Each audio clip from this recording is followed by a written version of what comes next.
नमस्कार, मैं हूं सैयद सुहेल। आज आपको भारत की बात बताता हूं और उम्मीद करता हूं आप सभी पूरी तरह से फिट होंगे और बहुत बहुत सेहतमंद होंगे। आइए आपको बताते हैं आज आपके लिए क्या है खास। सबसे पहले आज की पहली बड़ी खबर आपको बताएंगे, क्या अब ऑपरेशन सिंदूर 2.0 होने वाला है। प्रधानमंत्री नरेंद्र मोदी भूटान से आज वापस आए। वापस आते ही फौरन पहुंचे घायलों से मिलने और उसके बाद सबसे बड़ी बैठक कैबिनेट कमेटी ऑन सिक्योरिटी, सुरक्षा मामलों की जो सबसे बड़ी बैठक होती है, पीएम मोदी ने वो किया। आपको याद होगा कि पहलगाम हमले के बाद भी प्रधानमंत्री दौरा रद्द करके जब भारत आए थे तो उसी सीसीएस की बैठक हुई थी। एक बार फिर यह सीसीएस की बैठक हुई। इस बैठक पर पाकिस्तान की नजर थी। इस बैठक में क्या हुआ आपको बताऊंगा। साथ ही पाकिस्तान में डर और खौफ इतना है कि मसूद अजहर अंडरग्राउंड हो गया है। पाकिस्तान को खौफ सता रहा है, किस बात का यह भी आपको बताऊंगा। अगली बड़ी खबर बताएंगे, शिकंजे में दिल्ली धमाके का मास्टरमाइंड आ गया है। कौन है ये इमाम इरफान, इसके बारे में आपको बताऊंगा। सुरक्षा बलों ने इसको उठा लिया है। साथ ही कैसे और क्यों इसने सारे डॉक्टर्स को आतंकी बनाया, कौन सी घुट्टी पिलाई जो सब ने बंदूक उठाई और बारूद इकट्ठा करने लगे, यह भी आपको बताऊंगा कौन है ये इमाम। अगली बड़ी खबर बात करेंगे हम, इन आतंकियों के टारगेट पर 5 बड़े शहर थे। इन शहरों में राम मंदिर भी शुमार है, अयोध्या, लाल किला भी शामिल है, इंडिया गेट भी शामिल है। टारगेट कैसे चुने इन लोगों ने आपको बताऊंगा। और देश भर में 200 धमाकों की प्लानिंग थी। कौन कौन था वो डॉक्टर डेथ। अगली बड़ी खबर बात करेंगे, बिहार लिए चलूंगा। कल मैंने आपको 5 सर्वे दिखाए थे। आज बिहार के 18 एग्जिट पोल जो आए हैं उनके बारे में बात करूंगा। ये 18 सर्वे क्या सब के सब एनडीए की सरकार बनवा रहे हैं या कोई महागठबंधन की सरकार भी बनवा रहा है, यह भी आपको बताऊंगा। इन सर्वे में एक चीज और, सर्वे आते ही कौन सी पार्टी ने लड्डुओं का ऑर्डर दे दिया है।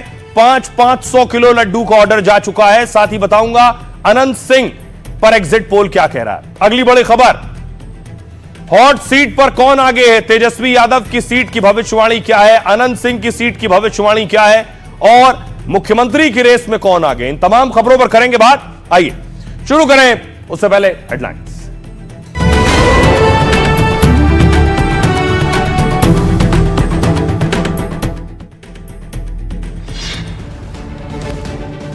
दिल्ली में धमाके के बाद पाकिस्तान में हड़कंप है। पाक सीमा के पास थल सेना और वायुसेना का ऑपरेशन मरुज्ज्वाला शुरू। आतंकी ठिकानों पर हमले को लेकर युद्धाभ्यास। दिल्ली धमाकों की जांच में बड़ा खुलासा हुआ है। लाल किला, इंडिया गेट समेत राम मंदिर भी आतंकियों के टारगेट पर थे। जनवरी से ही चल रही थी हमले की प्लानिंग। भूटान के दौरे से लौटते ही एलएनजेपी अस्पताल पहुंचे प्रधानमंत्री मोदी। दिल्ली धमाकों के घायलों से मुलाकात की, सभी से उनका हाल जाना। सनातन हिंदू एकता पदयात्रा में बोले बाबा बागेश्वर, अगर हिंदू राष्ट्र होता तो हमला नहीं होता। हिंदू एक नहीं होंगे तो 8 नहीं 8000 की मौत होगी। बिहार चुनाव के नतीजे आने से पहले एनडीए का जोश हाई है। सीएम नीतीश ने पटना के महावीर मंदिर के दर्शन किए, मस्जिद और गुरुद्वारे में भी टेका माथा। बिहार चुनाव के एग्जिट पोल्स में एनडीए को मिली बहुमत पर तेजस्वी का तंज। का बंपर वोटिंग का मतलब बदलाव है। 18 नवंबर को नई सरकार लेगी शपथ। बीजेपी सांसद कंगना रनौत पर चलेगा राजद्रोह का केस। आगरा के एमपी एमएलए कोर्ट में चलेगी सुनवाई। कंगना रनौत ने कहा था किसान आंदोलन के दौरान रेप और मर्डर हुए। मुंबई से वाराणसी आ रही एयर इंडिया एक्सप्रेस की फ्लाइट को बम से उड़ाने की धमकी। विमान से धमकी भरा टिश्यू पेपर मिला है। प्लेन में सवार सभी 182 यात्री सुरक्षित। चीन में 2 महीने पहले बने 750 मीटर ब्रिज का हिस्सा ढह गया है। लैंडस्लाइड की वजह से हादसा हुआ है, किसी के हताहत होने की खबर नहीं। जॉर्जिया में तुर्की का कार्गो प्लेन हादसे का शिकार हो गया। घटना का वीडियो सामने आया है। सभी क्रू मेंबर्स के मारे जाने की खबर है। पाकिस्तानी रक्षा मंत्री ख्वाजा आसिफ की अफगानिस्तान को धमकी। इस्लामाबाद के में हमले के बाद कहा अब सीधे जंग होगी। H-1B वीजा को लेकर अमेरिकी राष्ट्रपति ट्रंप का रुख बदला। बोले अमेरिका में टैलेंट की कमी है, भारत को मिल सकती है राहत। भारत में रिटेल महंगाई दर 14 साल में सबसे कम घटकर 0.25% हुई। खाने पीने का सामान सस्ता होने के आसार। एक्टर धर्मेंद्र अस्पताल से डिस्चार्ज हुए, अब घर पर ही चलेगा इलाज। सांस की दिक्कत के कारण 2 दिन पहले अस्पताल में भर्ती हुए थे। मुंबई में एक्टर गोविंदा भी अस्पताल से डिस्चार्ज हो गए हैं। कहा ज्यादा वर्कआउट करने की वजह से बेहोश हो गया था। कल देर रात अस्पताल में हुए थे भर्ती।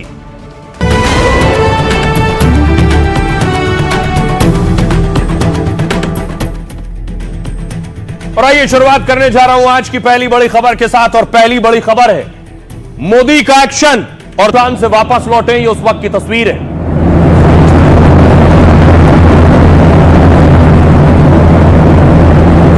जब दिल्ली में धमाका हुआ उस वक्त पीएम मोदी भूटान में थे। और देखिए पीएम मोदी जैसे ही वापस लौटते ही पहला काम, कहीं और नहीं गए, सीधे अस्पताल पहुंचे। घायल जहां भर्ती थे उनका हालचाल जानने पहुंचे पीएम मोदी।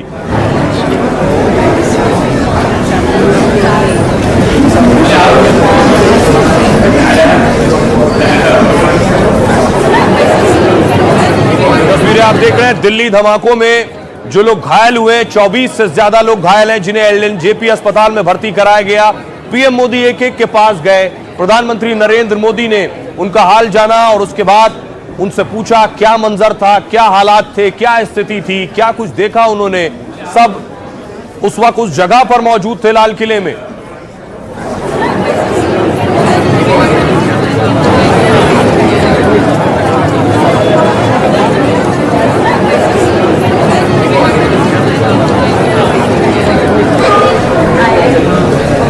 दूसरी तरफ देखिए जरा, इस आतंकी धमाके के बाद पाकिस्तान अधिकृत कश्मीर में लश्कर के आतंकियों का स्वागत हो रहा है फूलों से। पाकिस्तान में इसके लिए खुशी है। वहां फूलों की बारिश हो रही है, आतंकियों पर फूल मालाएं पहनाई जा रही हैं, जैसे कोई बड़ा तमगा हासिल किया हो। आतंकी धमाके के बाद मिलना और मुलाकातों का दौर चल रहा है। पीओके में आतंकी जश्न मना रहे हैं, फूलों से स्वागत हो रहा है।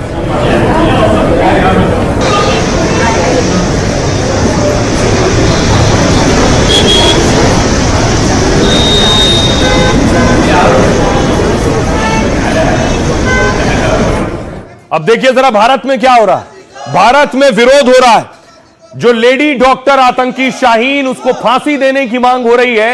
लोग सड़कों पर उतरे। फांसी दो, आतंकवादी को फांसी दो, फांसी दो, फांसी दो, भारत माता की जय। आतंकवादी को फांसी दो, फांसी दो, फांसी दो, फांसी दो, फांसी दो, फांसी दो, आतंकवादी को फांसी दो, फांसी दो, फांसी दो, भारत माता की जय। और देखिए देश में आतंकवाद के खिलाफ लोगों में गुस्सा है। लोग सड़कों पर उतरे हैं, कैंडल लेकर सड़कों पर उतरे हैं और बड़ा और कड़ा जवाब देने की मांग कर रहे हैं। आतंकवाद मुर्दाबाद, मुर्दाबाद, मुर्दाबाद, आतंकवाद मुर्दाबाद, मुर्दाबाद, मुर्दाबाद, आतंकवाद मुर्दाबाद, आतंकवाद मुर्दाबाद, मुर्दाबाद,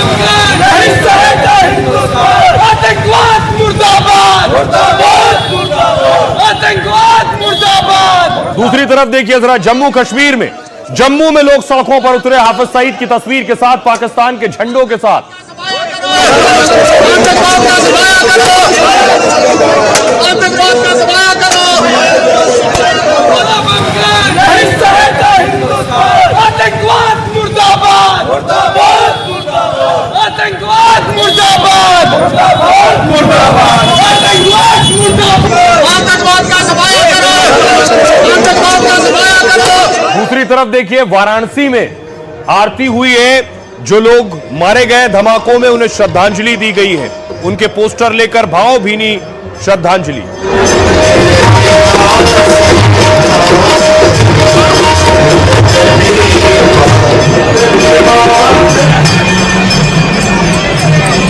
कराची की तस्वीरें आप देख रहे हैं। पूरा देश गमगीन भी है और अफसोस में भी है, श्रद्धांजलि भी दे रहा है, लेकिन जवाब भी चाहता है। इसके लिए देखिए सरकार ने भी तैयारी कर ली है। खुद गृह मंत्री की तस्वीरें आप देख रहे हैं। गृह मंत्री का काफिला जिस वक्त गृह मंत्रालय से निकला, प्रधानमंत्री के आवास पर पहुंचा, बड़ी बैठक थी।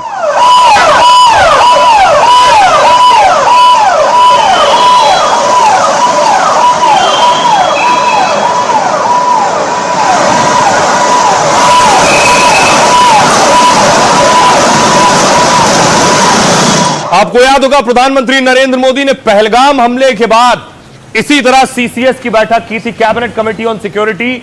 आज भी पीएम मोदी ने इसी तरह से सीसीएस की बैठक की है।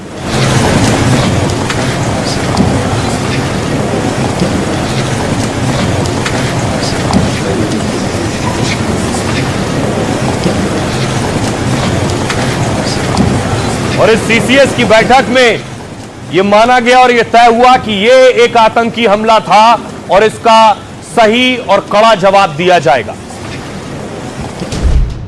ऑपरेशन सिंदूर अभी खत्म नहीं हुआ है। मोदी की यह तस्वीर देखकर पाकिस्तान का गला सूख रहा है। इधर मोदी बड़े एक्शन की तैयारी कर रहे हैं और उधर आतंकी कमांडरों की नींद उड़ गई है। मसूद अजहर तो अंडरग्राउंड हो गया है और हाफिज सईद को आईएसआई खुफिया बंकर में ले गई है, क्योंकि पाकिस्तान और आतंकियों को फिर मोदी के हमले का डर सता रहा है। उन्हें पता है कि ऑपरेशन सिंदूर 2.0 उनकी उम्मीद से भी ज्यादा खतरनाक और विध्वंसक होगा। किसी भी वक्त ऑपरेशन सिंदूर 2 जो है ये लॉन्च किया जा सकता है और मोदी खुद नरेंद्र मोदी जो हैं ये खुद कई तकारीर में ये कह चुके हैं कि जी हम अपना जख्म नहीं भूले। इंडियन मीडिया ने फौरन इल्जाम पाकिस्तान पर लगाना शुरू कर दिया है। ये एक दहशतगर्दी का वाकया लगता है।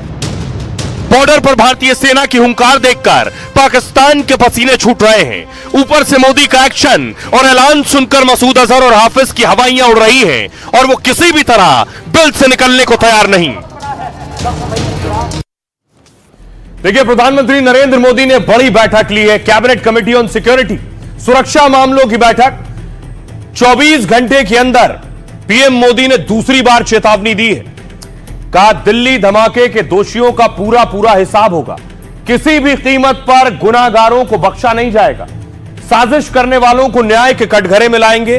दिल्ली धमाके के बाद से ही भूटान से लौटते ही पीएम मोदी धमाके में घायलों से मिले और फिर केंद्रीय सुरक्षा समिति यानी सीसीएस की अहम बैठक की। इसमें गृह मंत्री अमित शाह, रक्षा मंत्री राजनाथ सिंह, वित्त मंत्री निर्मला सीतारमण, विदेश मंत्री एस जयशंकर, साथ ही राष्ट्रीय सुरक्षा सलाहकार यानी एनएसए अजीत डोभाल भी मौजूद थे। दिल्ली समेत पूरे देश की सुरक्षा इंतजामों पर बात की गई। धमाके के गुनाहगारों और टेरर मॉड्यूल पर एक्शन की बात हुई है। इस बैठक के बाद कुछ बड़ा फैसला लिया जा सकता है। क्या भारत फिर ऑपरेशन सिंदूर जैसी कार्रवाई करेगा? पहलगाम हमले के बाद भी मोदी ने सीसीएस बैठक की अगुवाई की थी और इसी बैठक के बाद सिंधु समझौता और पाक से व्यापार बंद कर दिया गया था। इस बैठक के बाद ही ऑपरेशन सिंदूर का प्लान बनाया गया था। सीसीएस बैठक के बाद सरकार ने प्रस्ताव पास किया है और सरकार ने दिल्ली में जो धमाका हुआ है उसे आतंकी घटना माना है। बेहद तत्परता से इस मामले की कड़ी जांच होगी। हालात पर लगातार निगरानी रखी जा रही है और आतंक के खिलाफ जीरो टॉलरेंस की नीति जारी रहेगी और गुनाहगारों के खिलाफ कड़ी कार्रवाई की जाएगी। यह इस बड़ी बैठक में तय हुआ है। गुनाहगारों के खिलाफ कड़ी कार्रवाई कितनी कड़ी और बड़ी होगी, यह जल्दी सामने आएगा। सुनिए मंत्री क्या कह रहे हैं। pays its solemn respects to the victims of this senseless act of violence and conveys its heartfelt condolences to the bereaved families. The Cabinet prays for the speedy recovery of all those injured and appreciates the prompt efforts of the medical personnel and emergency responders who have been providing care and support to the victims.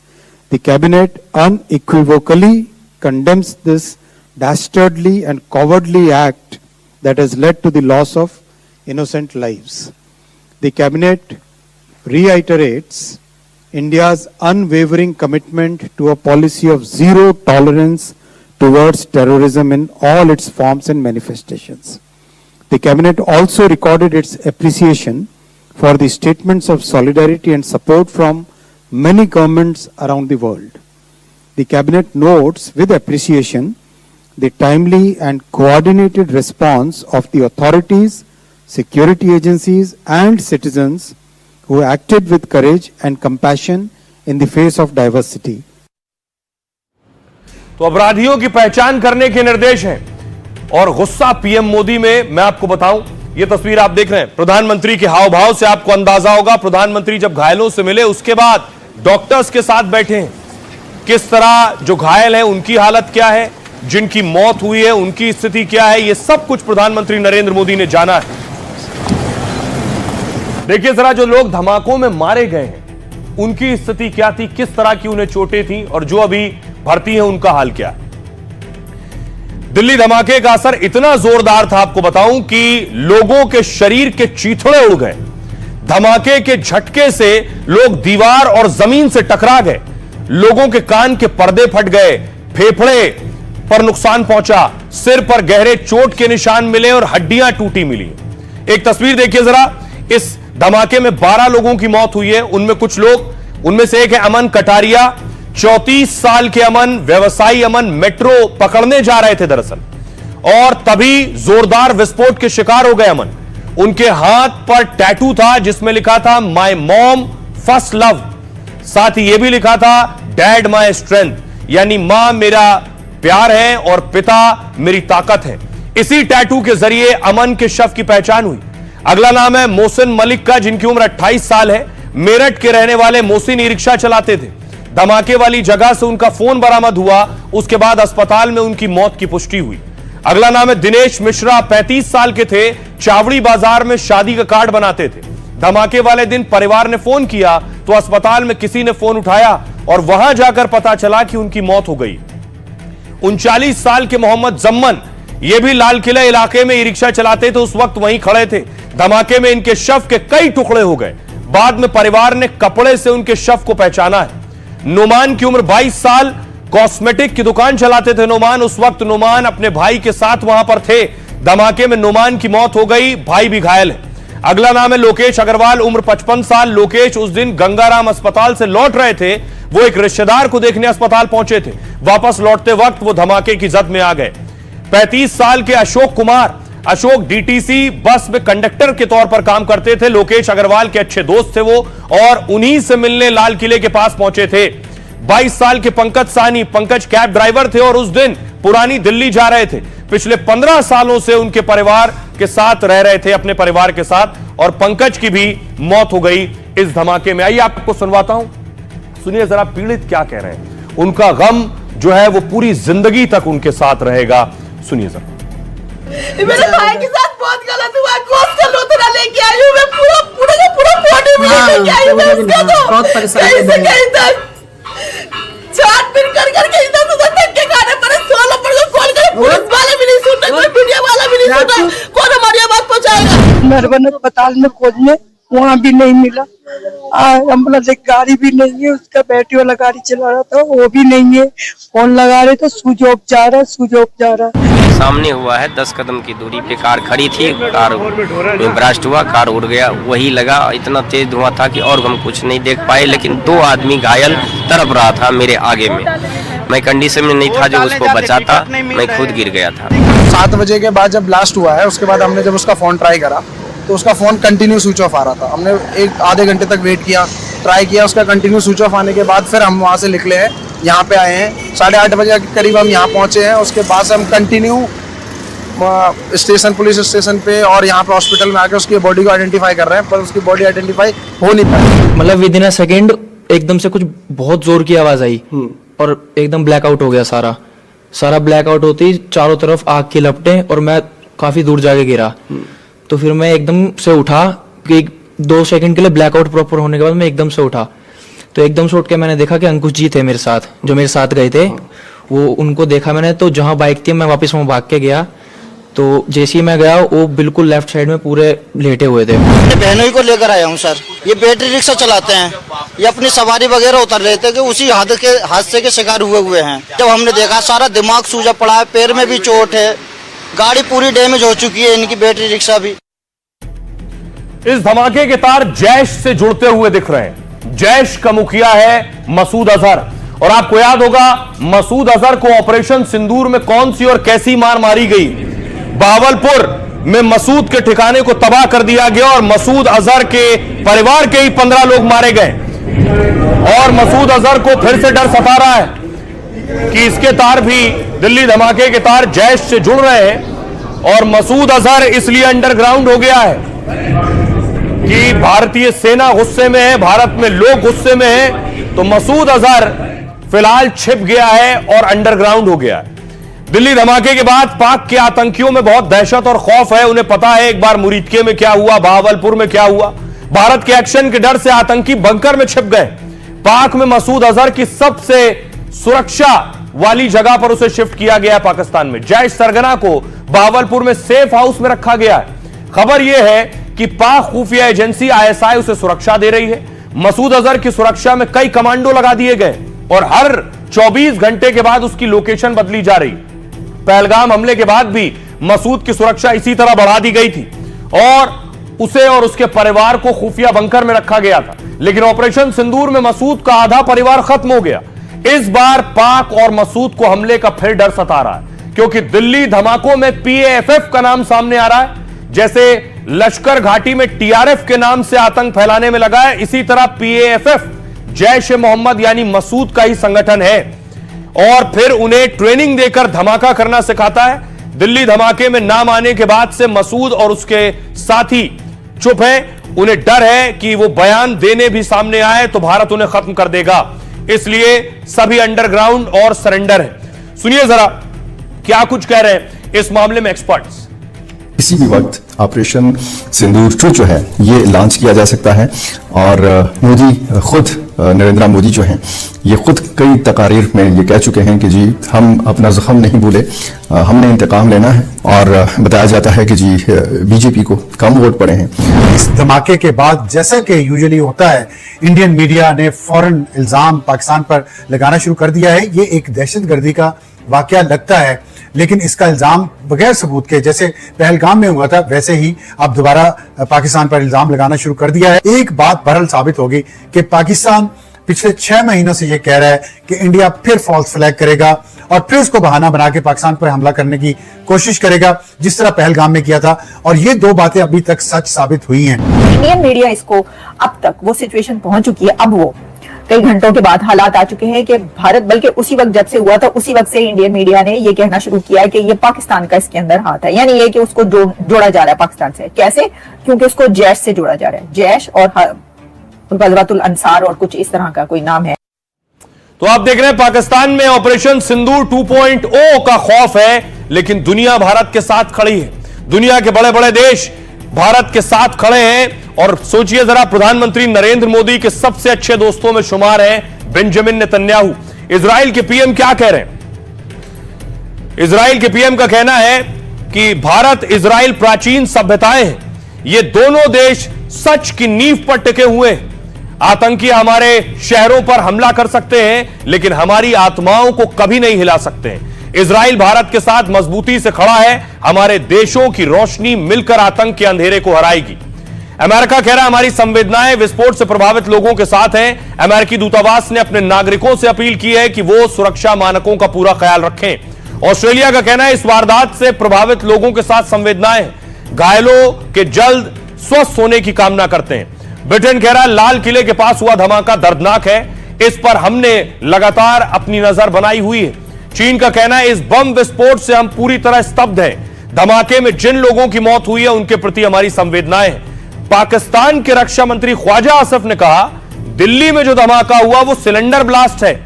Bharat इस धमाके से सियासी फायदा उठा रहा है। अब पाकिस्तान का धमाका चोर की दाढ़ी में तिनके की तरह है कि पाकिस्तान को पता है ये उसका किया धरा है और अंजाम बुरा होगा। इसलिए देखिए बॉर्डर पर क्या हो रहा है। ये आप देख रहे हैं भारत पाकिस्तान बॉर्डर की तस्वीर। वहां फाइटर गरज रहे हैं आसमान में, टैंक के गोले हवा में हैं।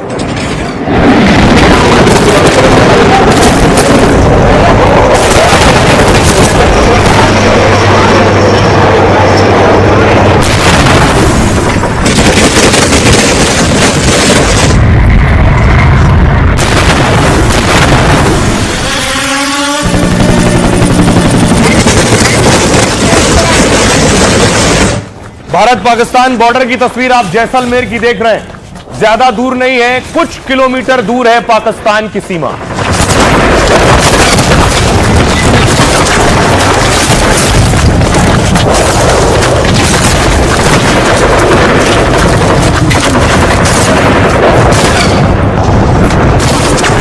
देखिए जरा, क्या ये ऑपरेशन सिंदूर 2.0 यानी ऑपरेशन सिंदूर के दूसरे चरण की आठ है। भारत को पता था कि कभी भी ऑपरेशन सिंदूर 2 शुरू करना पड़ सकता है, इसलिए लंबे वक्त से भारत पाक बॉर्डर के पास सेना तैयारी में लगी थी। पाक से सटे राजस्थान बॉर्डर पर भारत का कड़ा अभ्यास जारी है।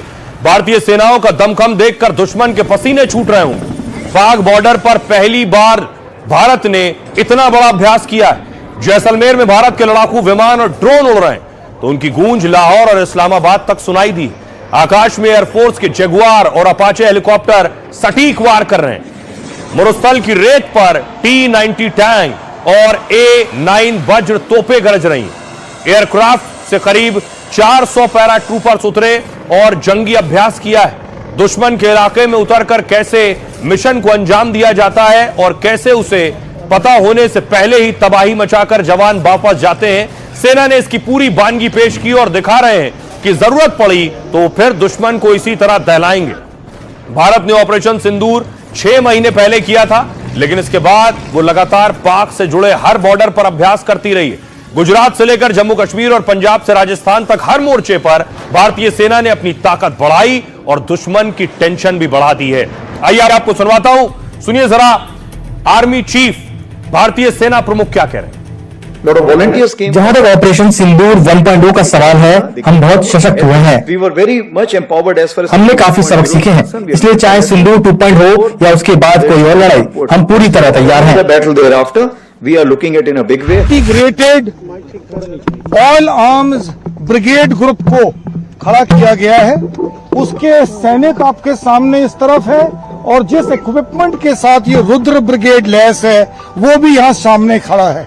इस रुद्र ब्रिगेड को भी इस एक्सरसाइज अखंड प्रहार के दौरान हमने फुल्ली ऑप वैलिडेट किया है। संतुष्ट हूँ और कॉन्फिडेंट हूँ कि आने वाले समय के लिए हमारी जो 12 कोर यानी डेजर्ट कोर है पूरी तरीके से ऑपरेशनली रेडी है। देखिए, भारत जो हिंदुस्तान के अंदर दुश्मन है उन्हें भी ढूंढ कर मारेगा और जो भारत के उस सीमा पार बैठे हैं। क्या हो रहा है देखिए, तस्वीर अनंतनाग की दिखा रहा हूं मैं आपको। दिल्ली धमाकों के बाद जम्मू कश्मीर के अनंतनाग में सर्च ऑपरेशन शुरू हो गया।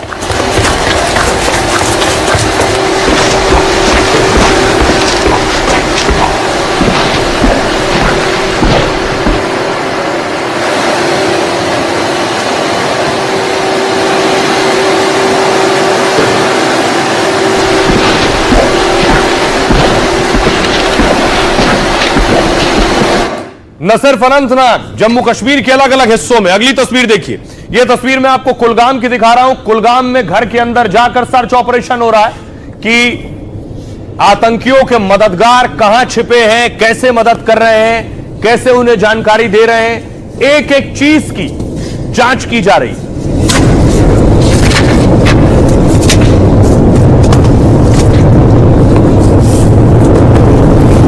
डॉक्टर दिल्ली धमाकों से जुड़े हुए थे, वो चाहे उमर हो या आदिल हो, मुजम्मिल हो, सबका ताल्लुक जम्मू कश्मीर से था। और एक और संगठन जमाते इस्लामी के ठिकानों पर रेड हुई है। उनके कई ठिकानों पर एक साथ दबिश दी गई है।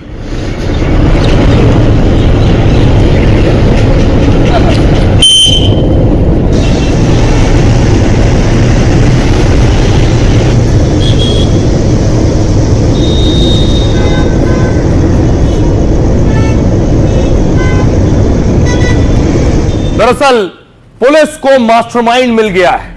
दिल्ली धमाके का मास्टरमाइंड पहली बार आप उसका चेहरा देखने जा रहे हैं। इसका नाम है इमाम इरफान, डॉक्टर इमाम इरफान। डॉक्टर भी है और इसके तार मसूद अजहर से जुड़े हुए हैं।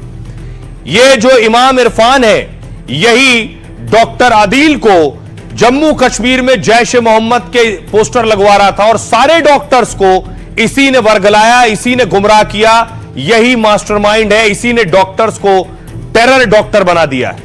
आइए आपको बताऊं कि कौन है ये डॉक्टर इरफान, क्या करता है, कैसे इसने आखिर अच्छे पढ़े लिखे डॉक्टर्स को आतंकी बना दिया। यह है डॉक्टर इरफान, दिल्ली धमाके का मास्टरमाइंड, कश्मीर का डॉक्टर था। मौलवी इरफान को फरीदाबाद मॉड्यूल का सरगना माना जा रहा है। ब्लास्ट की कार में सवार उमर के इरफान से कनेक्शन सामने आए। आरोप है कि मौलवी इरफान ने कई डॉक्टरों को कट्टरपंथी बनाया, जिसमें से एक ने दिल्ली के लाल किले में विस्फोट को अंजाम दिया। मौलवी इरफान दक्षिण कश्मीर के शोपिया का रहने वाला है। नौगाम की एक मस्जिद में इमाम के तौर पर काम करता था। श्रीनगर के मेडिकल कॉलेज में पैरामेडिकल स्टाफ का काम कर चुका है। नौगाम में जैश के पोस्टर के बाद मौलवी इरफान की गिरफ्तारी हुई, इसी ने पोस्टर लगवाए। मौलवी इरफान इंटरनेट के जरिए विदेशी जिहादियों के संपर्क में था।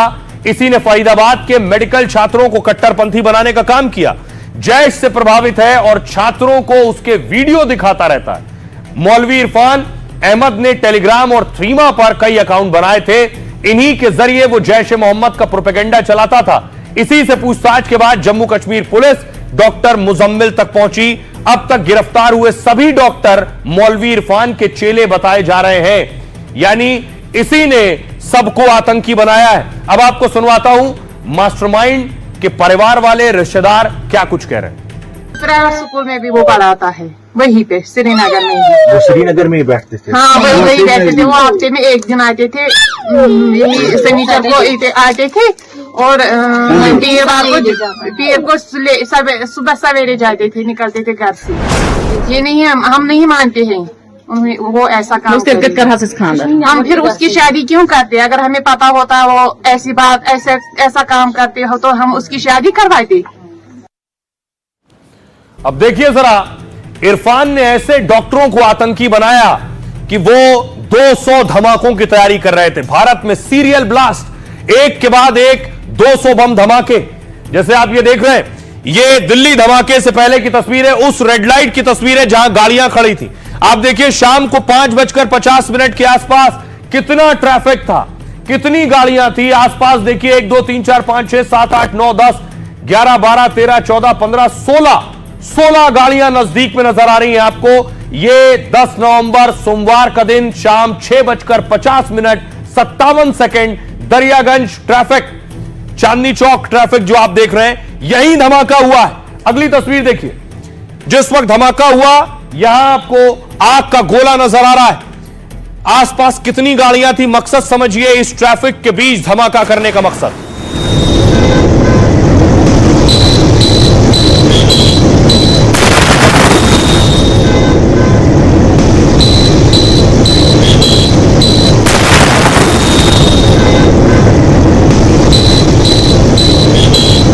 और सिर्फ एक धमाका नहीं, एक गाड़ी नहीं, एक और गाड़ी थी। यह है वो गाड़ी जिस गाड़ी को पुलिस शिद्दत से तलाश रही थी। दावा किया गया कि इस गाड़ी में भी विस्फोटक है, इस गाड़ी में भी बारूद है, इस गाड़ी में भी धमाका किया जा सकता है। इको स्पोर्ट्स गाड़ी की तलाश पुलिस को थी।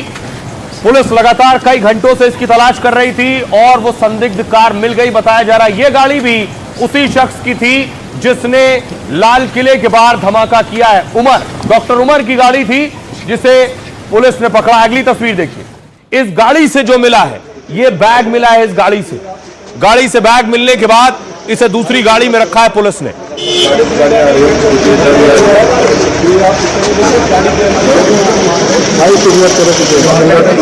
क्या इस गाड़ी में भी, इस बक्से में भी कोई बॉम्ब है?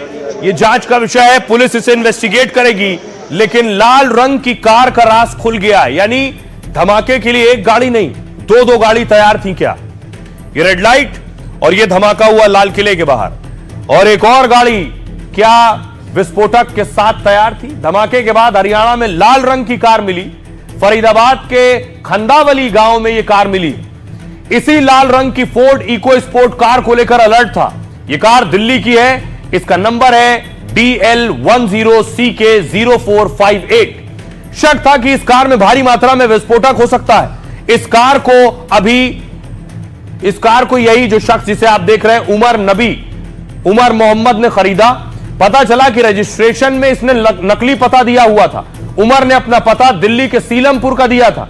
जिस तरह उमर ने I-20 का इस्तेमाल धमाके के लिए किया, उसी तरह वो लाल रंग की कार भी धमाके में इस्तेमाल करने वाला था, क्योंकि धमाके वाले दिन I-20 कार के साथ साथ लाल रंग की इको स्पोर्ट भी हर जगह दिखाई दे रही थी। इस कार की आखिरी सर्विसिंग साल 2024 में श्रीनगर में हुई थी। दिल्ली नंबर की गाड़ी है और इसके बाद इसे दिल्ली की सड़कों पर देखा गया।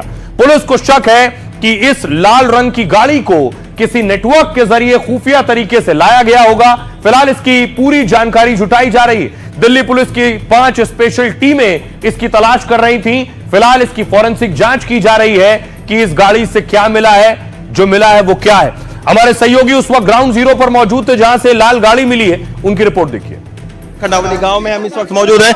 भारी पुलिस फोर्स यहां पर मौजूद है। ये दूसरी साइड में अगर मैं आपको दिखाऊं तो ये आप देखिए कि ये कहा जा रहा है कि जब दो गाड़ियां जो है, एक गाड़ी से उमर ने धमाका किया था और दूसरी जो गाड़ी मिली है इको स्पोर्ट्स, वो उमर के नाम से राजौरी गार्डन में रजिस्ट्रेशन उसका हुआ, लेकिन हालांकि फर्जी पता निकला, सीलमपुर का पता दिया गया था।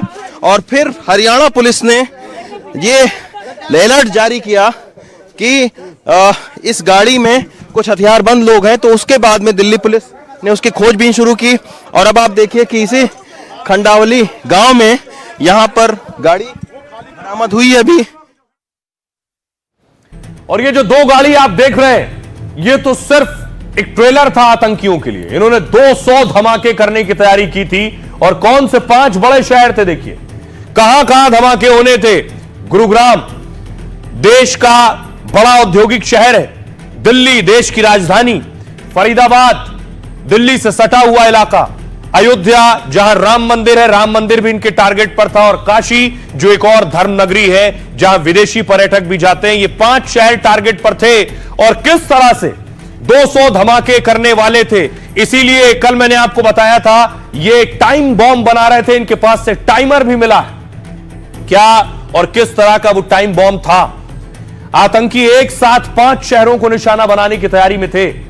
वो दिल्ली से अयोध्या तक 200 धमाके करने वाले थे। इंडिया गेट टारगेट पर था, लाल किला टारगेट पर था, और राम मंदिर टारगेट पर था। ऐतिहासिक इमारत और धार्मिक स्थल इनके निशाने पर थे। वो राम मंदिर और लाल किले को दहलाना चाहते थे। मकसद था कि हमले से देश में सांप्रदायिक तनाव फैले। खुलासा हुआ कि हमले की साजिश जनवरी से चल रही थी। दिल्ली एनसीआर में 26 जनवरी को सीरियल धमाकों का प्लान था। डॉक्टर उमर नबी और डॉक्टर मुजम्मिल ने लाल किले में रेकी की थी, लेकिन तैयारी पूरी ना होने के चलते अपना टारगेट रद्द कर दिया। इसके बाद आतंकी दिल्ली दहलाने की दूसरी साजिश रचने लगे। दिल्ली में लाल किला, इंडिया गेट, गौरी शंकर मंदिर इनके टारगेट पर थे। 200 से ज्यादा धमाकों से दिल्ली को दहलाने का उनका खतरनाक प्लान था। 20 साल पहले दिवाली से 2 दिन पहले 3 धमाकों से दिल्ली दहली थी। तब भीड़ भाड़ वाले बाजार में हुए धमाकों में 60 से ज्यादा की मौत हुई थी। एक साथ 200 धमाकों का मतलब सैकड़ों लोगों की जान चली जाती। इसी के लिए फरीदाबाद में उन्होंने हजारों किलो विस्फोटक जमा किया। दावा है कि डॉक्टर उमर फरीदाबाद से लाल किले पर धमाका करने आया था। उसे जब पता चला कि सोमवार को तो लाल किला बंद रहता है, तो करीब 3 घंटे तक गाड़ी पार्किंग में खड़ी कर दी और फिर कार को लेकर शाम को तब निकला जब सड़क पर बहुत भीड़ थी। और यही वजह थी कि उसने धमाका बाहर सड़क पर किया है। आइए आपको सुनवाओ, सुनिए जरा क्या कह रहे हैं लोग। पाकिस्तान जो है वो कुत्ते की वह दुम है जो कतई जो है वो सीधी नहीं हो सकती। ऑपरेशन सिंदूर के बाद भी पाकिस्तान कोई सुधरा नहीं है।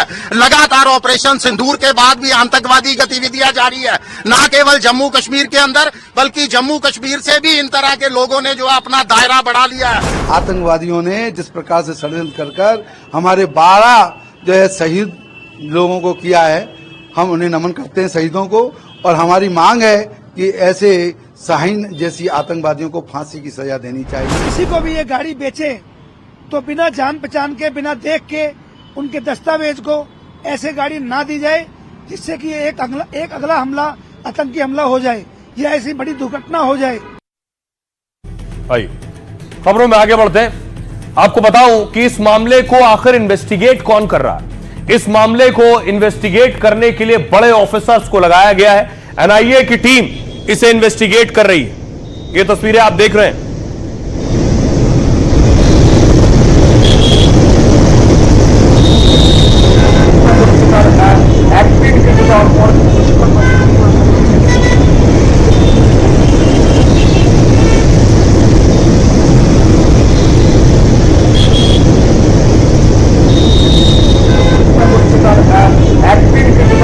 ये जिन्हें आप देख रहे हैं, एनआईए ने धमाके की जांच शुरू कर दी है और जांच को लीड करेंगे एनआईए के खास ऑफिसर। एनआईए की एक खास टीम दिल्ली धमाकों की जांच में जुट गई है। 10 अधिकारियों की टीम की अगुवाई कर रहे एडीजी विजय सखारे। टीम में 1 आईजी, 2 डीआईजी, 3 एसपी और 4 डीएसपी शामिल है। दिल्ली पुलिस ने धमाके के बाद यूएपीए के तहत मामला दर्ज किया था। अब आगे की जांच के लिए एनआईए ने केस डायरी कब्जे में ले ली और आतंकी मॉड्यूल से संबंधित सभी पहलुओं की जांच कर रहे हैं। कौन है विजय सखारे? केरल कैडर के 1996 बैच के आईपीएस हैं। 2022 में 5 साल के लिए केंद्र में आए, तब एनआईए में आईजी के तौर पर नियुक्त हुए। इस साल सितंबर में एनआईए का एडीजी बनाया गया है। केरल पुलिस में कई अहम जिम्मेदारियां निभाई। कोच्चि के पुलिस कमिश्नर के तौर पर काम किया। उनकी छवि एक ईमानदार और ताकतवर और बेहद बहादुर अफसर की है। अमेरिका के हार्वर्ड यूनिवर्सिटी से भी कोर्स किया है उन्होंने। क्रिकेट और टेनिस के अच्छे खिलाड़ी भी रह चुके हैं। ये इनका तारुफ और ये लीड कर रहे हैं एनआईए की जांच को। आइए आपको सुनवाऊं, सुनिए जरा क्या कुछ कह रही है दिल्ली पुलिस। जहां पर भी पार्किंग लॉट्स हैं, जहां गाड़ियां खड़ी होती हैं, वहां पर विशेष अभियान चला हुआ है कि जो गाड़ियां काफी समय से खड़ी हैं, जिनको लेने वाले नहीं आ रहे, या जो पार्किंग लॉट पर चेकिंग करने वाले लोग हैं, जो गाड़ी पार्क करते हुए हमें ये ध्यान रखते हैं कि कौन गाड़ी ला रहा है, उनको भी हमने विशेष रूप से सेंसिटाइज किया हुआ है। कोई गाड़ी जिसमें शक्की लोग हों हमें बताएं। कोई गाड़ी के अंदर सामान रखा है, ऐसी गाड़ी को छोड़ के कोई जा रहा है, वो भी पुलिस को बताएं। और कोई गाड़ी खड़ी करके चला गया, आ ही नहीं रहा काफी समय से, उसको भी हमारे को सूचना दी जाए। रही अब आपको बताऊं कि किस तरह से जिन डॉक्टर्स की अब तक गिरफ्तारियां हुई हैं, एक दो नहीं, लंबी चौड़ी लिस्ट है।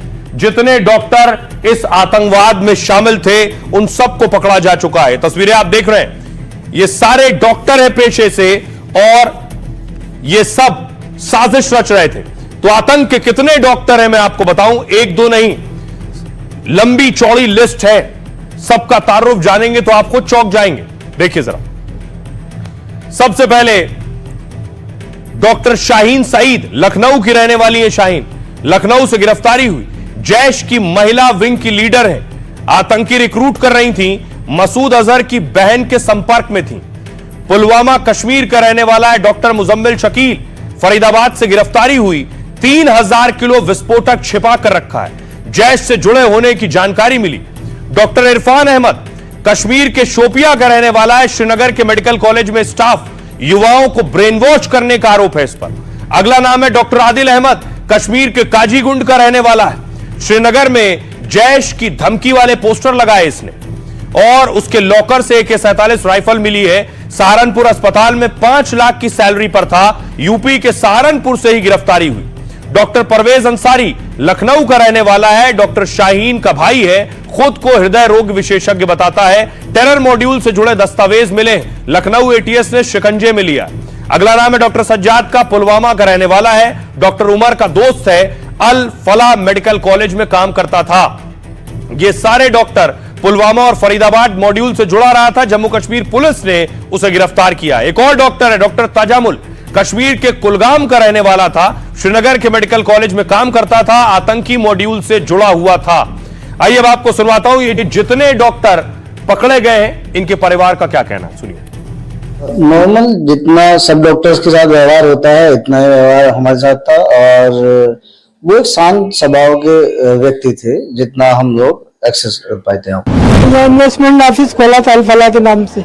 उसमें लोग बाग पैसा पब्लिक लगाती थी, निकालती भी थी। इस तरह का चला 5-7 साल 10 साल चला होगा। इनका ऑफिस 20 साल तो होगा क्लोज हुए, बंद चले गए थे। फिर ये लग 2012 में हुआ। 13 साल हो गए। 13 साल तक कौन क्या उनके कॉन्ट्रैक्ट विदेशों में भी थे? क्या वो धन वीरू को ज्यादा थी सर? धार्मिक प्रवृत्ति ज्यादा थी क्या सर?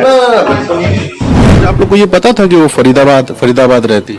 नहीं, ऐसा कुछ नहीं। ऐसा बस हमको तब पता चला जब आपके माध्यम से पता चला हमको।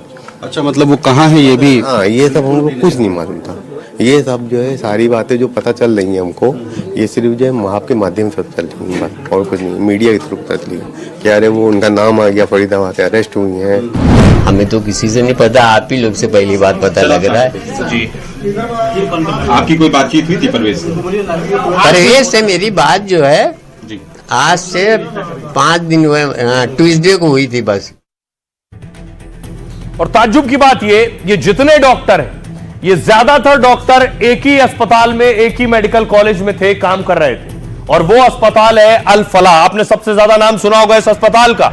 ये अल फलाह क्या है, कहां है, क्यों सारे डॉक्टर जो टेरर से कनेक्टेड है उसका ताल्लुक यहां से। देखिए लगातार टीमें अल फलाह में रेड कर रही।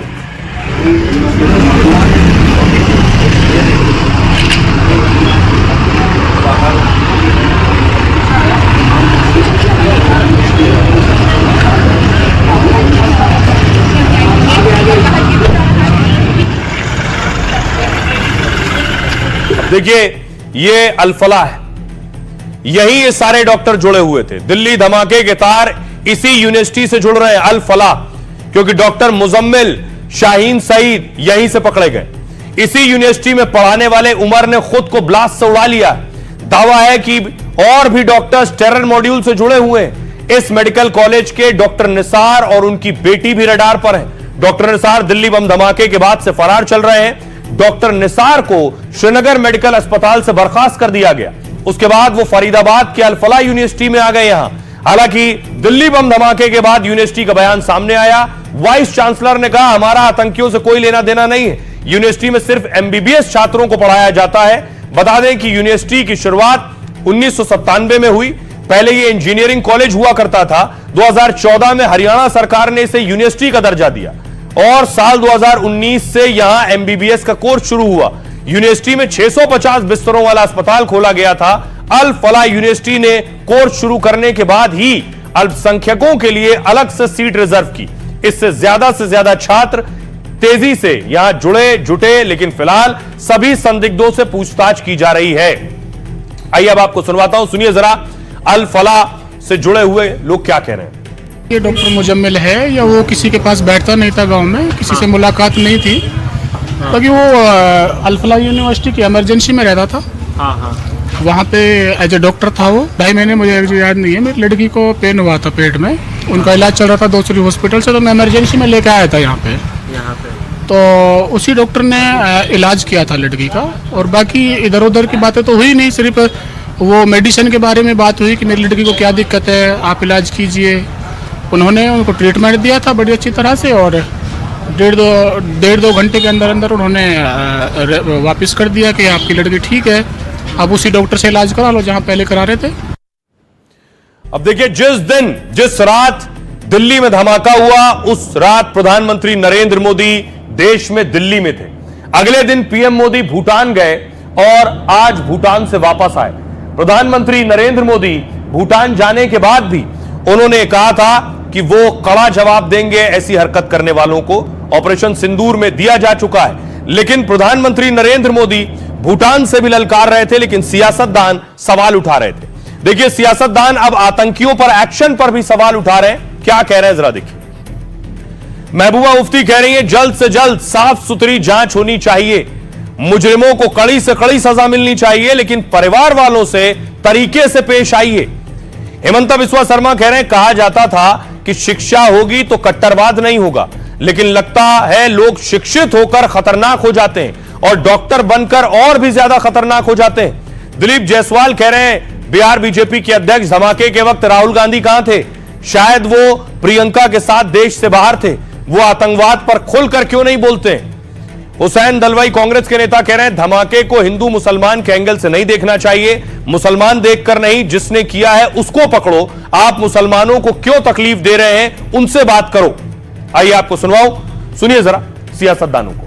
जो लोग इसमें इन्वॉल्व हैं, जो मुजरिम है, उनको कड़ी से कड़ी सजा दो, मगर जो शक के बिना पे जिनके रिश्तेदारों को आप इस वक्त पकड़ दकड़ कर रहे हो, उनके साथ तरीके से पेश आइए। बेशक आप सवाल जवाब कीजिए उनसे, बेशक आप तफ्तीश कीजिए, मगर उनको मुजरिम समझ के तफ्तीश मत कीजिए। अगर लोग एडुकेटेड होगा, एक्सट्रीमिज्म नहीं रहेगा। लेकिन आपने देखा कि एडुकेटेड होने से और डेंजरस हो जाते हैं और डॉक्टर बनने से और ज्यादा डेंजरस हो जाते हैं। जो लोग वंदे मातरम नहीं गाते हैं वो लोग कभी भी भारतीय नहीं हो सकता है। ये ऐसी जांच ना हो जाए जैसी पुलवामा की हुई थी कि चुनाव से पहले पुलवामा ब्लास्ट हुआ, चुनाव खत्म, पुलवामा खत्म, आज तक नहीं पता कहां से RDX आया और कौन क्या हुआ क्या नहीं हुआ। ऐसी जांच तो होना, इसके अंदर पता लगना चाहिए कि कौन लोग इसके अंदर शामिल थे। जो बेगुनाह लोग गए हैं, जिनकी जानें गई हैं, उनके परिजनों का हाल देखिए। एक एक दोषी को बख्शा नहीं जाएगा। यकीनी तौर पे देश को एक सुरक्षित माहौल देने की जिम्मेदारी हम सभी की है और इस जिम्मेदारी पे पूरी ईमानदारी से खड़े उतरने के लिए हमारी जांच टीमें, हमारी इंटेलिजेंस टीमें, हमारा प्रशासन पूरी मुस्तैदी के साथ काम कर रहा है। जिन लोगों ने ब्लास्ट किया, इंक्वायरी करके उन्हें फांसी के फंदे पर 6 महीने में चढ़ा देना चाहिए, परंतु झूठ नहीं पकड़ना चाहिए। जिस तरह से मुंबई के ट्रेन के ब्लास्ट में 187 लोग मारे गए, परंतु आज तक किसी को सजा नहीं हुई। इसमें जो पकड़े गए थे, झूठ मूठ पकड़ के आपने डाल दिया अंदर, 19 साल तक जेल में रहे वो लोग, फांसी के कोठरी में डाल दिया उनको, और हाई कोर्ट ने कहा कि इनका कोई लेना देना नहीं, इनको जबरदस्ती पकड़कर इनको जो है इतने साल जेल में रखा गया। ऐसा देश में नहीं होना चाहिए। तुष्टीकरण, आतंकवादी का समर्थन, सेना को गाली, यही तो करते रहा। अगर देश के प्रधानमंत्री नेहरू के जगह सरदार पटेल होते तो देश का आज ये माहौल ही बदला होता। पहलगाम, पुलवामा से लेके अभी तक कितने धमाके हुए, 3 दर्जन से ऊपर। सैनिक कैंप पर हमला, हमारे फोर्सेस पर हमला, कितना बदला ले लिया आपने। हमको फरीदाबाद में पूरी बंबई दिल्ली खत्म करने वाली जखीरा मिली तो इंटेलिजेंस कहाँ थी। अब देखिए, इधर धमाका हुआ, उधर बाबा बागेश्वर की यात्रा चल रही। बाबा बागेश्वर की अभी भी पदयात्रा चल रही है और आतंकवाद के खिलाफ बाबा गरजे।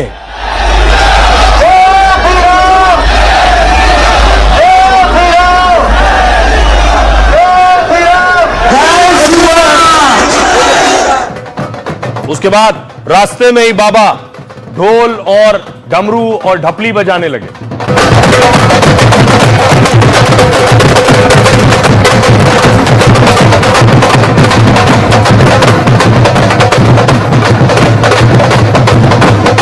देखिए जरा बाबा बागेश्वर क्या कुछ कह रहे हैं इस दिल्ली में हुए धमाके पर। दिल्ली से निकली पदयात्रा भी हरियाणा के पलवल से गुजर रही है। 16 नवंबर को सनातन हिंदू एकता पदयात्रा वृंदावन पहुंचेगी और वृंदावन की ओर निकली उनकी पदयात्रा में हजारों लोग मौजूद हैं। कई हस्तियां भी बाबा बागेश्वर की पदयात्रा में शामिल हो रही हैं और इस बीच बाबा बागेश्वर ने दिल्ली धमाकों पर प्रतिक्रिया दी। बाबा बागेश्वर ने कहा, अगर हिंदू एक होंगे तो धमाके नहीं होंगे।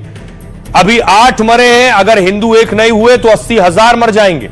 इस बीच लाल किले धमाके के बाद बाबा बागेश्वर की सुरक्षा बढ़ा दी गई है। उनकी यात्रा में बम निरोधक दस्ता, जैमर, वाहन शामिल कर दिया गया। पुलिसकर्मी बाबा की यात्रा के आगे रस्सी का घेरा बनाकर चल रहे हैं। आइए आपको सुनवाऊं, सुनिए जरा बाबा बागेश्वर क्या कह रहे हैं।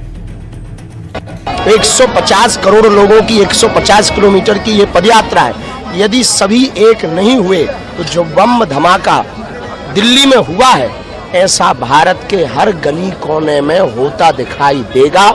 इसी के लिए आवश्यकता है एकता की, यूनिटी की।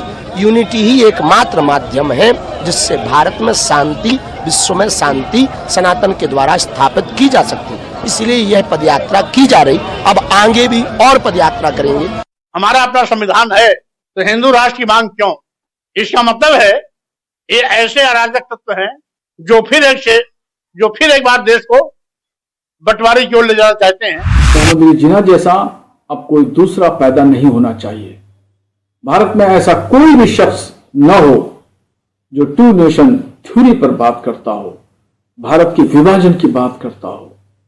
और अगर कोई इस तरह की बात करेगा तो वो अपनी कम्युनिटी, अपने समाज का दुश्मन है। धर्म गुरु की जबान वो होती है, मीठी जबान होती है, शीरी जबान होती है और वो तोड़ने वाली राजनीति नहीं करते, तोड़ की बात नहीं करते बल्कि जोड़ की बात करते हैं। तो जो भी हमारे मजहबी धर्म गुरु हैं वो किसी भी जात और मजहब के क्यों ना हो, चाहे वो धीरेन्द्र शास्त्री ही क्यों ना हो, उनको जोड़ने की बात करनी चाहिए, तोड़ने की नहीं। मुझे लगता है कि वो ना तो मजहबी रहनुमा हो सकता, ना ही कोई रहबर हो सकता, क्योंकि सच्चा धर्म गुरु या रहबर तमाम हिंदुस्तानियों की बात करेगा और हिंदुस्तानियों को जोड़ने की बात करेगा। विशेष किसी एक धर्म के लोगों को जोड़ने की बात करने पर मैं समझता हूं कोई धर्म गुरु नहीं। अब देखिए जरा दिल्ली धमाकों के बाद बाबा बागेश्वर की सुरक्षा बढ़ा दी गई है। तस्वीर आप देख रहे हैं। अमूमन बाबा बागेश्वर के साथ बड़ी सुरक्षा रहती है। इस तरह का सुरक्षा घेरे में वो चलते हैं क्योंकि अभी उनकी पदयात्रा चल रही है। हजारों लोग उनके इर्द गिर्द रहते हैं, उनकी यात्रा के साथ चलते हैं। इसलिए कोई अनहोनी ना हो, उनकी सुरक्षा बढ़ाई गई है। देखिए जरा सुरक्षा पहले कैसी थी। पहले 3 कंपनियां रहती थी उनकी सुरक्षा में, अब 5 कंपनियां तैनात की गई हैं सुरक्षा में। साथ ही साथ धमाके के बाद से बाबा की सुरक्षा चुस्त हो गई है।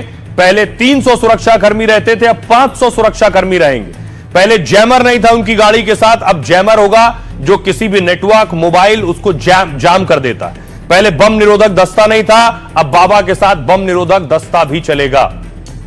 सुनिए बाबा बागेश्वर क्या कह रहे हैं। भारत हिंदू राष्ट्र होता, सनातनी एक होता, तो पहली बात तो इस प्रकार की गतिविधियों में संलिप्त ही नहीं होते, क्योंकि विचार परिवर्तन की ही हिंदू एकता है। हिंदू एकता का मतलब है हिंदू मात्र एक ऐसी परंपरा है जो वसुधैव कुटुंबकम अहिंसा परमो धर्म पर भरोसा करती है। हिंदू एक होगा तो वो किसी की प्राण लेने की बात विचार भी नहीं करेगा, इसलिए सनातन हिंदू एकता जब यही इस देश का और विश्व का दुर्भाग्य है कि यही क्यों आतंकवादी होते हैं। कहीं ना कहीं इनकी शिक्षा नीति गड़बड़ है। मदरसों की शिक्षा नीति में मानवता पढ़ाने की आवश्यकता है। और आइए खबरों में आगे बढ़ते हैं। अब आपको बिहार लिए चलता हूं। बिहार के नतीजे 14 तारीख को आने वाले हैं। उससे पहले पॉलिटिकल लीडर्स की चिंताएं बढ़ी हैं। महा एग्जिट पोल में किसकी सरकार, कौन बना रहा है सरकार, अलग अलग एग्जिट पोल सामने आए हैं। लेकिन अगली तस्वीर में आपको दिखाऊं पटना में क्या हो रहा है। देखिए जरा, पटना में बीजेपी के कार्यकर्ता लड्डुओं का ऑर्डर दे चुके हैं एग्जिट पोल देखने के बाद, और बताया जा रहा है 500-550 किलो लड्डू का ऑर्डर दिया जा चुका है।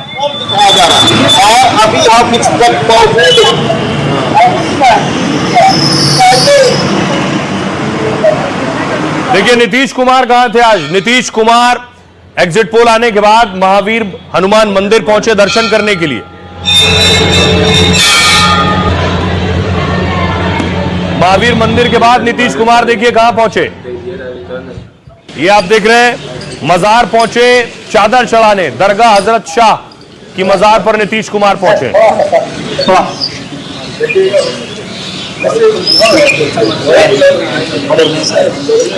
नीतीश कुमार ने काउंटिंग से पहले मजार पर चादर चढ़ाई, और इसके बाद देखिए नीतीश कुमार गुरुद्वारे भी पहुंचे, गुरुद्वारे में मत्था टेका।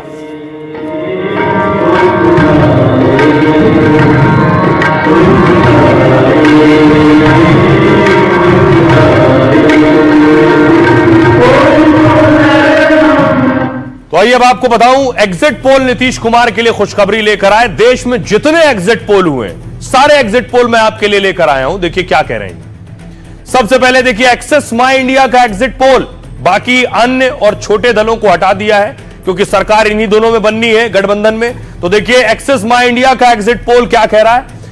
एनडीए को 121 से 141 सीटें दे रहा है और महागठबंधन को 98 में से 118, लेकिन यहां भी सरकार एनडीए की बन रही। चाणक्य भी एनडीए की सरकार बना रहा है 130 से 138, महागठबंधन को 100 से 108। अगला एग्जिट पोल दैनिक भास्कर का, एनडीए को 145 से 160 सीट दे रहा है, महागठबंधन को 73 से 91 सीट दे रहा है। डीवी रिसर्च का एग्जिट पोल देखिए, 137 से 158 सीटें एनडीए को दे रहा है, महागठबंधन को 83 से 98 सीटें दे रहा है। जेवीसी का एग्जिट पोल, एनडीए को 135 से 150 सीट दे रहा है, महागठबंधन को 88 से 103 सीटें दे रहा है। मैट्रिक्स का एग्जिट पोल, एनडीए को 147 से 167 सीटें दे रहा है और महागठबंधन को 70 से 90। अब तक जितने एग्जिट पोल मैंने आपको दिखाए सब एनडीए की सरकार बना रहे हैं। पी मार्क 142 से 162 सीटें दे रहा है और महागठबंधन को 80 से 98। सरकार बनाने के लिए 122 विधायक चाहिए। पीपल्स इंसाइट एनडीए को 133 से 148 सीटें दे रहा है, महागठबंधन को 87 से 102 सीटें दे रहा है। पीपल्स पल्स एनडीए को 133 से 148 सीटें दे रहा है और महागठबंधन को 87 से 102 सीटें। पोल डायरी एनडीए को ये तो छप्पर फाड़ सीटें दे रहा है, 184 से 209, 243 कुल सीटें हैं, ज्यादा से ज्यादा 209 दे रहा है पोल डायरी। महागठबंधन को 32 से 49 सीटें दे रहा है। अगला है पोल स्ट्रेट, एनडीए को 133 से 148 सीटें दे रहा है, महागठबंधन 87 से 102 सीटें दे रहा है महागठबंधन को। टीआईएफ रिसर्च एनडीए को 145 से 163 सीटें, महागठबंधन को 76 से 95 सीटें। रुद्र रिसर्च एक और एग्जिट पोल 140 से 152 एनडीए को दे रहा है, महागठबंधन को 84 से 97 सीटें दे रहा है। वोट वाइप्स एनडीए को 135 सीटें और महागठबंधन को 105 सीटें। न्यूज 18 एनडीए को 140 से 150 सीट, महागठबंधन को 85 से 95 सीट। टाइम्स नाउ एनडीए को 143 सीट और महागठबंधन को 95 सीट। अब देखिए जरा पोल्स ऑफ पोल, इनका औसत भी निकालेंगे आप तो एनडीए को 147 सीटें मिल रही हैं और महागठबंधन को 90 सीटें मिल रही हैं। यानी जितने एग्जिट पोल आ रहे हैं वो एनडीए की सरकार बना रहे हैं। सुनिए सियासतदानों को। देखिए, छोटे बड़े सर्वेक्षकों ने 17 में से 13 ने भारतीय जनता पार्टी और एनडीए की सरकार को बहुमत दिया है। और मेरे नज़र में ये मुख्य कारण ये है कि ये चुनाव था नरेंद्र मोदी और राहुल गांधी के बीच में, ये चुनाव था नीतीश कुमार और लालू यादव के बीच में। तो मुझे लगता है ये सर्वेक्षण इंगित कर रहा है कि अगले 2 दिन में जो परिणाम निकलेंगे वो स्पष्ट है। देखिए, बिहार में बदलाव के लिए जनता ने वोट दिया है और बिहार में बदलाव होने जा रहा है। नई उम्र के तेजस्वी मुख्यमंत्री बनने जा रहे हैं और इंडिया गठबंधन, महागठबंधन को रोकने के लिए बीजेपी जानबूझ करके एग्जिट पोल करा रही है। एग्जिट पोल कब सही हुआ? हम तो आप एग्जिट पोल की बात कर रहे हैं, हम एग्जैक्ट पोल की बात कर रहे हैं। मैं मानता हूं कि बिहार की जनता महागठबंधन को चुनाव में अपना मतदान किया है और मैं जितना बिहार के दौरे पर था उससे लगता है कि तो गठबंधन की सीटें आपने देख ली, लेकिन देखिए पार्टियों में किसे कितनी सीटें मिल रही हैं। पार्टियों में वोट शेयर देखिए, एक्सिस माई इंडिया एनडीए को 43% वोट दे रहा है, 43% वोट एनडीए को जा रहा है, महागठबंधन को 41%, 2% कम, और प्रशांत किशोर को 4% वोट मिल रहा है, अन्य के खाते में 12% वोट जा रहा है। इसके बाद देखिए किसे कितनी सीटें मिल रही हैं। एनडीए को एक्सिस माई इंडिया दे रहा है, बीजेपी को 50 से 56, जेडीयू को 56 से 62, यानी जेडीयू को बीजेपी से ज्यादा सीटें मिल रही हैं और दोनों ही पार्टियों ने 101 सीटों पर चुनाव लड़ा। चिराग पासवान को 11 से 16 सीटें, हमको 2 से 3 सीटें और आरएलएम को 2 से 4 सीटें मिल रही हैं। महागठबंधन में देखिए आरजेडी को 67 से 76 सीटें, यानी आरजेडी सबसे बड़ी पार्टी हो सकती है फिर इस बार एक्सिस माई इंडिया के हिसाब से। कांग्रेस को 17 से 21 सीटें, लेफ्ट को 10 से 14 सीटें और वीआईपी के खाते में 3 से 5 सीट आ सकती है। एमआईएम को 2 सीट मिल सकती है और जेएसपी को 0 से 2 सीटें मिल सकती है, यानी प्रशांत किशोर की पार्टी को। आइए अब आपको बताऊं कि सीएम की रेस में कौन आगे, कौन सीएम की पसंद है, कौन सबसे फेवरेट सीएम हो सकता है। जब एक्सिस माई इंडिया ने सवाल पूछा, इन चेहरों पर सवाल पूछा गया, इनमें से कौन सा चेहरा सबसे आगे रहा है रेस में, जरा देखिए। आइए आपको बताऊं, सबसे पहले देखिए ये चेहरे थे। नीतीश कुमार, 22% लोग चाहते हैं नीतीश कुमार मुख्यमंत्री हो, लेकिन तेजस्वी 34% लोग चाहते हैं मुख्यमंत्री हो। सम्राट चौधरी को 2%, चिराग पासवान को 5% लोग चाहते हैं और प्रशांत किशोर को 4%। कई बार मुख्यमंत्री के तौर पर तो तेजस्वी को चाहते हैं, लेकिन पार्टी के तौर पर वोट नहीं मिल पाते हैं। आइए अब आपको सुनवाता हूं, सुनिए जरा तेजस्वी क्या कह रहे हैं और नीतीश क्या कह रहे हैं। हमने पहले भी कहा था कि 14 तारीख को रिजल्ट होगा और 18 तारीख को ओथ सेरेमनी होगा। यह निश्चित तौर पे होने जा रहा है। जो फीडबैक हम लोगों को मिल रहे हैं, भाजपा और एनडीए के पसीने छूट रहे हैं।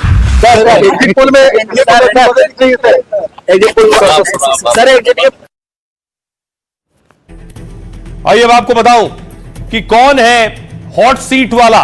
सबसे पहले आइए आपको बताता हूं, अनंत सिंह की बहुत बात हो रही थी। अनंत सिंह पर रुझान क्या कह रहे हैं। बहुत से एग्जिट पोल आए हैं जो बड़ी सीटों पर बड़े चेहरों पर भी आए। ये तस्वीर आप देख रहे हैं, अनंत सिंह मोकामा से चुनाव लड़ रहे थे, सुर्खियों में थे। अगली तस्वीर दिखाऊं, जब अनंत सिंह की गिरफ्तारी हुई तब अनंत सिंह सुर्खियों में आए और उसके बाद यह सीट बिहार की सबसे हॉट सीट बन गई, सबसे ज्यादा चर्चा वाली सीट बन गई। देखिए जरा अगली तस्वीर, अनंत सिंह के मोकामा में भी तैयारी शुरू हो गई। दूसरी तस्वीर दिखाइए, यह तस्वीर आप देख रहे हैं कि अनंत सिंह के मोकामा में किस तरह से कुर्सियां पहुंच गई हैं और टेंट लग गए।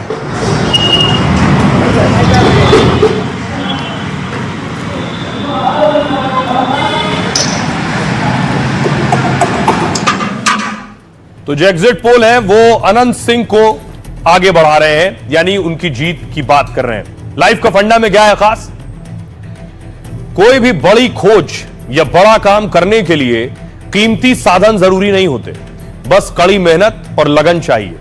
सीवी रमन अगर साधनों का इंतजार करते रहते तो वो कभी बड़े वैज्ञानिक नहीं बन पाते।